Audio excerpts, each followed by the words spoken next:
2 இலக்க எண்ண எப்படி எளிய முறையில பெருக்கலாம் 3 முறை இருக்குது. நீ எது வேணுமோ அந்த முறையை பயன்படுத்திக்கோடா கண்ணு. புரியுதா?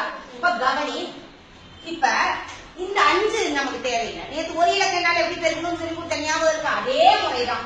3 2 4 4 2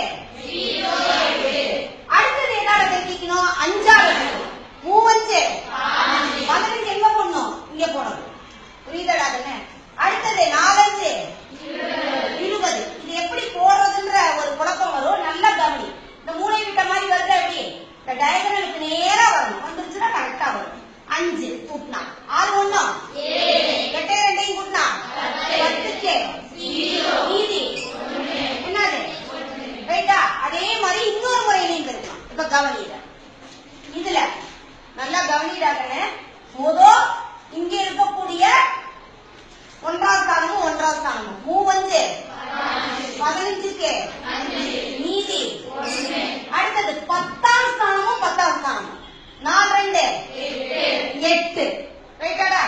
இப்ப நல்லா கவனி. உள்ள இருக்கக்கூடிய 2 எண்ணையும் இருக்கிற 3 2 4 5 26 26 1 27க்கு மிச்சம் 8 2 10. கரெக்டாடா கண்ணு? 2 விடையும் கரெக்டா இருக்கா? அதே மாதிரி அடுத்தது இன்னொரு முறையிலையும் பெருக்கலாம். நீங்க 2 இலக்கம் வந்துருக்குதா? அப்ப இப்படி கட்ட போட்டுக்கிறேன்னா இதுல ஒரு சின்ன ஒரு காரியம் செய்யும். இந்த மூளை விட்ட ஒண்ணு லேசா வரைஞ்சு போடாங்க. இது என்ன பண்ணிக்க? நீ மூளை விட்ட ஒண்ணு. ஏன்னா நம்ம எப்பவுமே 2 2 இலக்க எண்களாக எழுதினாதான் கொஞ்சம் பரவாயில்ல. நல்லா கவனி.